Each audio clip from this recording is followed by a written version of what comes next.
बाज़ार से सेब लेकर आएँ तो कैसे पता चलेगा कि कौन से सेब जो हैं वो सही हैं और कौन से ग्रीस वाले सेब हैं? और उसके अलावा बंद गोभी को अगर काट लिया जाए तो ज़्यादा देर तक वो नहीं रहती, तो इसको ज़्यादा अरसे तक हम कैसे महफूज़ रख सकते हैं? बहुत ही आसान टिप है। इसी के साथ-साथ अखरोट की इतनी ज़बरदस्त टिप है कि आप लोग अखरोट का इस्तेमाल करेंगे तो कौन-सा आपको बहुत ही ज़बरदस्त फ़ायदा मिलने वाला है। और हज़ारों रुपए में लाने वाले ऐनक जो हैं वो हमारी ज़िंदगी को बड़ा मुश्किल कर देते हैं, तो आज की वीडियो में उसको बहुत आसान बनाएंगे। उसके अलावा दही अगर खट्टा हो जाए तो उसको दोबारा खाने के काबिल कैसे बनाया जाए। और सेब जो हैं उनको ज़्यादा देर तक हम ऐसे नहीं रख सकते फ्रिज से बाहर, तो वो ख़राब हो जाते हैं, कैसे उनको रख सकते हैं। बिस्मिल्लाहिर्रहमानिर्रहीम, अस्सलाम वालेकुम। आ जाते हैं जी आज की हम अपनी टिप नंबर 1 की तरफ। अखरोट तो हम लोग सर्दियों में लाते ही हैं, हर घर में होते हैं, लेकिन घर में कोई ना कोई एक फ़र्द ऐसा ज़रूर होता है जिसको रात को नींद नहीं आती। अखरोट आप लोग जानते हैं कि हमारे लिए बहुत ज़्यादा फ़ायदेमंद है। अखरोट की शक्ल जो है वो हमारे दिमाग की शक्ल से बहुत मिलती है, इसलिए ये हमारे लिए बहुत हेल्पफुल है। आपके दिमाग को बहुत तरोताज़ा करता है, बहुत सारे आपको फ़ायदे देता है। तो अगर आपके घर में कोई ऐसा इंसान है जिसको रात को नींद नहीं आती और वो मेडिसिन लेता है स्पेशल सोने के लिए, तो आप लोग उसको इस तरह से 4 टुकड़े बस अखरोट के पानी में भिगो के सुबह को रख दें और रात को सोने से पहले उसे खिला दें। तो यकीन माने उसको ऐसे बच्चों वाली नींद आएगी कि आप लोग सोच भी नहीं सकते। बहुत ही ज़बरदस्त नींद के लिए ये टोटका है, आप लोग इसको ज़रूर आजमाएं। आपको इससे बहुत ज़्यादा फ़ायदा मिलने वाला है। बहुत ही आसान टिप है, बस एक बार इसको करके देखिए और फिर मुझे कमेंट्स में बताइएगा कि आपको ये टिप कैसी लगी। इसी के साथ आते हैं हम अपनी आज की टिप नंबर 2 की तरफ। तो दोस्तों, जब हम लोग बाज़ार से सेब लेकर आते हैं तो हमें ये चीज़ जानना मुश्किल हो जाता है कि कौन से सेब सही हैं और कौन से ऐसे सेब हैं जिनके ऊपर ग्रीस लगा हुआ है। ग्रीस लगा हुआ सेब जो है वो हमारी हेल्थ के लिए बहुत नुकसानदेह है, उससे हमें कोई फ़ायदा नहीं होता। तो आप लोगों ने क्या करना है, जब भी सेब लेके आने हैं उनको धो के फ्रिज में रख देना है और जब फ्रिज में से निकालना है तो फिर आपने देखना है, अगर तो उसके ऊपर ग्रीस लगी हुई है वाइट कलर की, इस तरह से उसके ऊपर ग्रीस लगी हुई नज़र आ जाती है, तो फिर वो सेब जो हैं वो ग्रीस वाले हैं। आपने हमेशा उन सेब के ऊपर से छिलका उतार के फिर खाना है, वरना आपको फ़ायदा नहीं उल्टा नुकसान हो जाएगा। तो इस तरह से आप लोग बहुत ही आसानी से पहचान सकते हैं कि कौन से सेब जो हैं वो आप लोग किस तरह से खाएं। इसी के साथ आ जाते हैं हम अपनी आज की टिप नंबर 3 की तरफ। दोस्तों, हम लोग बाज़ार से बहुत ही महंगे सन ग्लासेस या फिर आईसाइट के ग्लासेस जो है वो लेकर आते हैं, लेकिन इन ग्लासेस को जब हम बार बार टिश्यू से या कपड़े से या फिर किसी और चीज़ से साफ़ करते हैं तो ये इनके शीशे जो हैं वो ख़राब हो जाते हैं, इन पर स्क्रैचेस पड़ जाते हैं। आपके किचन में एक चीज़ मौजूद है जिससे आपने आज के बाद इनके शीशे साफ़ करने हैं और इनके ऊपर कभी भी स्क्रैचेस नहीं पड़ेंगे, ये गंदे नहीं होंगे और ये बहुत अरसा तक चलेंगे। आपने क्या करना है, किचन में मौजूद सिरका लेना है और उस सिरके को आपने टिश्यू के ऊपर लगा लेना है या फिर रुई के ऊपर लगा लेना है। अगर आप टिश्यू लें तो टिश्यू की जो सॉफ्ट वाली साइड होगी वो आपने लेनी है, जिस साइड पे इसके कोई निशान वगैरह बने होंगे उस साइड को आपने फोल्ड कर देना है।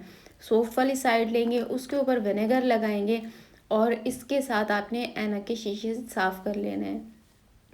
बज़ाहिर देखने में तो ये ऐनक के शीशे बिल्कुल साफ़ सुथरे नज़र आ रहे हैं, लेकिन अभी मैं आपको इनको साफ़ करके दिखाती हूँ। ये देखें कितनी डस्ट इनके ऊपर मौजूद है, बहुत ही ज़्यादा डर्टी हुआ है। लेकिन इस तरह से जब हम इनको विनेगर के साथ साफ़ करेंगे तो ये एकदम साफ़ सुथरे हो जाएंगे, नीट एंड क्लीन हो जाएंगे और आपकी हज़ारों की बचत हो जाएगी। पहले आपने इसको विनेगर के साथ अच्छी तरह से साफ़ कर लेना है और फिर आपने इसको साफ़ टिश्यू लेके, बिल्कुल साफ़ सुथरा टिश्यू, उसके साथ आपने इसको साफ़ कर लेना है। धोना आपने इसको बिल्कुल भी नहीं है, बस इस तरह से आपने इसको टिश्यू के साथ साफ़ कर लेना है अच्छी तरह से और आप लोग देखेंगे कि आपके सनग्लासेस कितने ज़्यादा चमक जाएंगे, एकदम नीट एंड क्लीन साफ़ सुथरे हो जाएंगे और कोई इसके ऊपर स्क्रैचेस भी नहीं पड़ेंगे। तो इस तरह से आप अपनी हज़ारों की बचत कर सकते हैं। तो दोस्तों, ये छोटी-छोटी टिप्स होती हैं जिनको अगर आप घर में आज़माएँ तो आपको बहुत फ़ायदा मिलता है। इसी के साथ अगर चैनल पे नए हैं तो चैनल को सब्सक्राइब कर दीजिएगा। वीडियो पसंद आ रही है तो वीडियो को लाइक एंड शेयर ज़रूर कीजिएगा। आपकी तरफ से ये प्यार और मोहब्बत होता है हमारे लिए। तो भी फिर इसी के साथ आ जाते हैं हम अपनी आज की टिप नंबर 4 की तरफ। तो मेरी आज की ये वाली टिप भी आपको बहुत पसंद आने वाली है। दोस्तों, सर्दियाँ आ चुकी हैं, जब हम लोग घर में सेब लेकर आते हैं तो हमें यही समझ नहीं आती कि हम इनको फ्रिज में रखें या फ्रिज के बाहर रखें। फ्रिज में रखते हैं तो ये ठीक रहते हैं, फ्रिज के बाहर रखते हैं तो इस तरह के निशान इनके ऊपर पड़ जाते हैं। इस तरह के निशान इनके ऊपर जब बन जाते हैं तो फिर ये खाने का भी दिल नहीं करता, घर में कोई गेस्ट आ जाए उनके सामने रखने का भी दिल नहीं करता। होते तो ये ठीक ही हैं, लेकिन इस तरह के जब निशान हो तो फिर ये अंदर से हमें ख़राब ही लगते हैं। तो आपने इनको फ्रिज के बाहर अगर रखना है तो उन इसके लिए आपने सिर्फ एक काम करना है। आपने कोई भी बास्केट वगैरह लेनी है, उसके ऊपर न्यूज़पेपर बिछा लेना है, अखबार या फिर बटर पेपर अगर आपके पास हो तो वो आपने बिछा लेना है और इसके अंदर आपने इनको रख देना है। सारा इनका जो मॉइस्चर होगा वो इस पेपर में चला जाएगा और आपके सेब जो है वो काफ़ी दिन तक तरोताज़ा रहेंगे, ख़राब नहीं होंगे। इसी के साथ आते हैं जी आज की हम अपनी टिप नंबर 5 की तरफ। ये भी आपको बहुत पसंद आने वाली टिप है। आप लोगों को याद होगा, मैंने एक वीडियो में आप लोगों के साथ शेयर किया था कि आप लोग बंद गोभी को ज़्यादा दिन तक कैसे स्टोर कर सकते हैं। तो आप लोग देख सकते हैं ये वही वाला बंद गोभी का फूल है। ऑलमोस्ट इसको 2 वीक हो चुके हैं, बिल्कुल फ्रेश है, कोई ये ख़राब नहीं हुआ। मैंने क्या किया था, इसके बैक पे यहाँ से इसकी जो हड्डी होती है वो निकाल के यहाँ पे टिश्यू पेपर को गीला करके दे दिया था, जिसकी वजह से ये आज तक बिल्कुल फ्रेश है, बिल्कुल ये ख़राब नहीं हुई। जैसे इसका मॉइस्चर ख़त्म होता है मैं दोबारा से इसमें पानी डाल देती हूँ इस टिश्यू पेपर के अंदर और ये बिल्कुल इसको फ्रेश रखता है। तो अब मैंने इसकी कटिंग की थी, तो अब जब इसकी कटिंग हुई है तो ये थोड़ा थोड़ा ड्राई होना स्टार्ट हो जाएगा। अभी ड्राई हुआ नहीं है, 2 दिन हो चुके हैं इसकी कटिंग हुई को, लेकिन अभी भी ये फ्रेश है। तो हमने क्या करना है, अब हमने ले लेना है कोई सा भी पेपर, यानी कि मेरे पास यहाँ पे ये वाला पेपर है। अगर आपके पास ये पेपर नहीं है तो आप लोग जो है कोई कागज़ ले लें, जैसे शॉपर वाले वगैरह होते हैं वो ले सकते हैं। उसके अंदर आपने इसको अच्छी तरह से टाइटली बंद कर देना है ताकि इसके अंदर हवा वगैरह ना जाए। और मैं कहती हूँ आपका जो बंद गोभी का फूल है वो 2 महीने तक बिल्कुल फ्रेश रहेगा, कोई ख़राब नहीं होगा, कोई इसके अंदर मॉइस्चर नहीं जाएगा, ढीला भी नहीं होगा, बिल्कुल फ्रेश रहेगा। तो इस तरह से आप अपने बंद गोभी के फूल को जो है वो ज़्यादा टाइम के लिए स्टोर करके रख सकते हैं। तो उम्मीद करती हूँ आपको आज की भी मेरी ये वाली टिप भी बहुत पसंद आई होगी। इसी के साथ हम आते हैं अपनी आज की नेक्स्ट टिप की तरफ।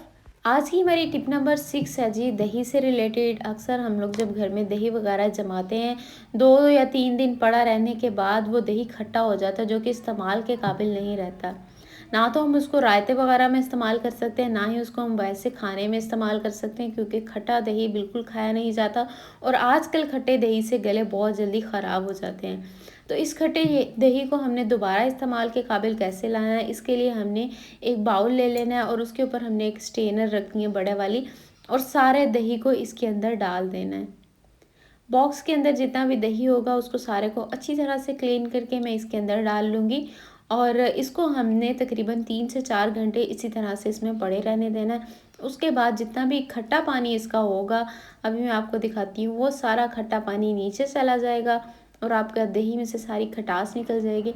फिर इस दही से आप पराठे बनाएं, इसको ब्रेड में लगा के खाएं या फिर इसके आप लोग जो है केक्स वगैरह में डालें, चटनी बनाएं, जैसे मर्ज़ी खाएं, बिल्कुल ये फ्रेश हो जाएगा।